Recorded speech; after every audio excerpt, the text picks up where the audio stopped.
Bien le bonjour, aujourd'hui on va parler tout simplement de la migration d'un cours Moodle vers Teams, puisqu'il arrive parfois qu'au fil des heures de pédagogie, d'enseignement, on réalise rapidement euh, qu'on a tout préparé finalement notre session sur Moodle, mais que finalement nos besoins pédagogiques sont autres, ou pédagogiques ou didactiques même peuvent être autres que pour Moodle, et finalement on commence à réaliser que Teams peut-être répondrait mieux à nos besoins. Par exemple, si je pense entre autres à des besoins au niveau d'interaction avec nos étudiantes et étudiants, Moodle va offrir un petit peu moins d'avantages que Teams. Teams va permettre donc une interaction, une relation d'aide beaucoup plus fréquente, beaucoup plus facilitante que dans Moodle. On va avoir une facilité à joindre rapidement nos étudiantes et étudiants, et ils et elles pourront nous joindre très rapidement. En plus, on pourra facilement démarrer des réunions Teams sans problème, ou intégrer des réunions Zoom également sans aucun problème dans nos Teams. Donc, il y a tous ces petits avantages-là. Je pense également à des départements, je pense rapidement déjà à soins infirmiers et physiothérapie, qui eux et elles produisent des vidéos avec des volontaires qui se prêtent aux simulations, sinon même carrément des patients, des patientes qui se prêtent aux simulations, qui acceptent qu'on les filme, mais on ne peut pas déposer ces vidéos-là directement sur YouTube, même en non répertorié, même en privé avec un mot de passe, puisque justement on doit absolument préserver l'identité et la confidentialité donc de ces volontaires-là. D'autres personnes voudront, pour des raisons pédagogiques ou didactiques ou disciplinaires, préserver leurs vidéos et ne pas les rendre totalement accessibles, donc sur une plateforme comme YouTube. Et donc préféreront, dans ces différents exemples-là, préféreront déposer les vidéos directement sur Stream afin de créer une chaîne. Stream étant actuellement le YouTube d'Office 365, donc dans un milieu plus restreint, ce qu'on appelle le SharePoint, donc l'espèce de vase clos pour le Cégep de Sherbrooke. C'est notre vase clos réservé donc à notre communauté étudiante et professorale. Donc voilà, je vous présente ça très rapidement. Vous allez voir, ce ne serait pas la fin du monde que de décider de faire un transfuge, donc de migrer son cours de Moodle à Teams, particulièrement si vous n'avez pas déjà passé de nombreuses heures à faire une mise en page dans Moodle. Donc ici, on ne parle pas d'heures de mise en page, c'est seulement un cours bidon. Mais donc voilà.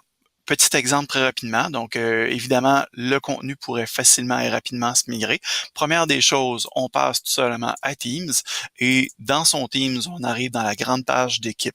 Vous allez voir, ça se fait très rapidement, assez rapidement, qu'il faut vraiment que je prenne le temps de vous énumérer chaque étape. Alors, lorsqu'on vient vraiment dans équipe, on arrive tout simplement en haut à droite avec l'option rejoindre ou créer une équipe. On se crée une équipe. Alors, pas de problème, on crée une équipe. Soit dit en passant, j'allais justement trop vite. Vos étudiantes et étudiants, tantôt je vais vous montrer à créer un code, donc générer un code pour se joindre à l'équipe, donc en forme d'auto-inscription. Eh bien, dites-vous que ce sera juste à côté. Vous avez ici créer une équipe et ici rejoindre une équipe à l'aide d'un code. Eh bien, ce sera juste ici que l'étudiant devra entrer le code d'auto-inscription pour rejoindre directement votre Teams. Vous allez voir, ça va aller très vite. Donc, créer une équipe. Dans votre cas, évidemment, on parle d'une équipe classe. Donc, voilà, tout simplement. On peut indiquer également une description, pas de problème. Et par la suite, on crée l'équipe. Ensuite de ça, on peut toujours rajouter d'autres co-enseignants, enseignantes à notre équipe. Mais sinon, on pourrait, si on voulait, si on parlait d'un groupe de 8, 9, 10 étudiants et étudiantes, on pourrait les ajouter directement. Ça va, soit dit en passant, beaucoup plus rapidement lorsqu'on indique le nom de famille, virgule, le prénom, et non pas l'inverse. On recherche mieux dans la base de données, vous avez plus de chances de succès. Sinon, on passe outre dès qu'on a trop d'étudiantes et étudiants, on passe tout droit. Et là, vous avez vos canaux. Très facile donc de créer des canaux. Alors, on peut ajouter des canaux pour dire, bon, bien, exemple, chapitre 1. Oups, on va y aller en l'écrivant comme il faut. Chapitre 1, et là, bla bla bla bla bla bla bla bla, etc. Et là, évidemment, si vous vouliez rendre accessible seulement à un groupe d'individus, ce serait par ici. Sinon, bien évidemment, s'il s'agit d'un chapitre de théorie ou de pratique, ben dans ce cas-là, on demeure dans le standard et on ajoute. Soit dit en passant, la pertinence des canaux peut également, comme je l'ai déjà expliqué dans un autre tutoriel, souvenez-vous que la pertinence des canaux peut devenir très intéressante lorsqu'on ajoute un canal pour faire des travaux d'équipe. Donc, exemple, là, on pourrait dire équipe 1. Et là, en sachant déjà bien qui sera dans l'équipe 1, puisqu'on aurait déjà réalisé, par exemple, l'auto-inscription, tout le monde est rendu bien inscrit. Alors, dans ce cas-là, on passerait à suivant. Et là, on pourrait avoir l'équipe 1 en ciblant directement les étudiantes et étudiants dans l'équipe 1. Là, on serait capable de former des canaux réservés aux équipes, soit dit en passant.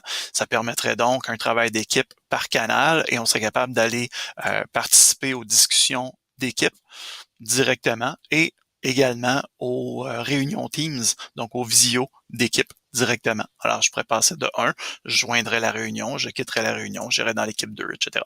Bref, c'est une autre option. Sinon, on supprime le canal, il n'y a pas de problème. Et on pourrait continuer donc à créer les canaux en fait de chapitres en intitulant comme on le souhaite. Et par la suite, lorsqu'on est prêt, évidemment, ben là, dans ce cas-là, on s'en vient tout simplement paramétrer le tout. Donc, on peut venir dans Paramètres et c'est ici qu'on vient créer le code d'équipe. Générer le code d'équipe et c'est réglé. Si vous voulez le faire en classe, eh bien, faites-le en classe. Pour l'auto-inscription, vous allez voir, c'est encore plus simple. Donc, vous n'avez aucune diffusion à faire avec vos étudiants et étudiantes. Donc, vous venez, comme je vous disais, 3 petits points, ici ou ici. On s'en vient tout simplement dans, effectivement, gérer l'équipe, dans Paramètres, code d'équipe. Et lorsqu'on est en classe, on va dire le code en plein écran. C'est fantastique, ça apparaît sur la toile et on voit donc le code plein écran. Si on n'a pas besoin du plein écran, eh bien, vous copiez tout simplement et ensuite de ça, vous le diffusez par la voie de communication que vous préférez. Ici, évidemment, ce serait par MIO. Donc, vous pourriez transmettre le tout par MIO dans Omnivox et transmettre le tout à l'ensemble de vos étudiantes et étudiants. Une fois, ils se joignent à l'équipe et c'est réglé, tout simplement. Alors, voilà. Par la suite, tout ce qu'il vous reste à faire, c'est donc revenir évidemment dans votre cours. Notez bien que chacun de vos chapitres, donc chacun des canaux, possède l'onglet Fichier dans lequel vous pouvez déposer votre matériel en lien avec le chapitre.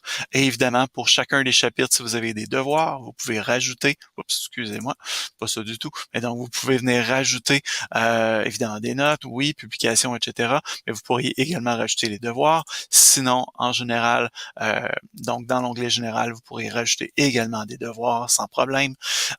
Et comme vous l'avez vu aussi pour chacun des chapitres, vous pourriez, si vous vouliez, rajouter d'autres types d'exercices, de ressources afin de les amener à différents endroits. Donc, entre autres, je vous donnais un des exemples ou une des motivations pour migrer de Moodle vers Teams.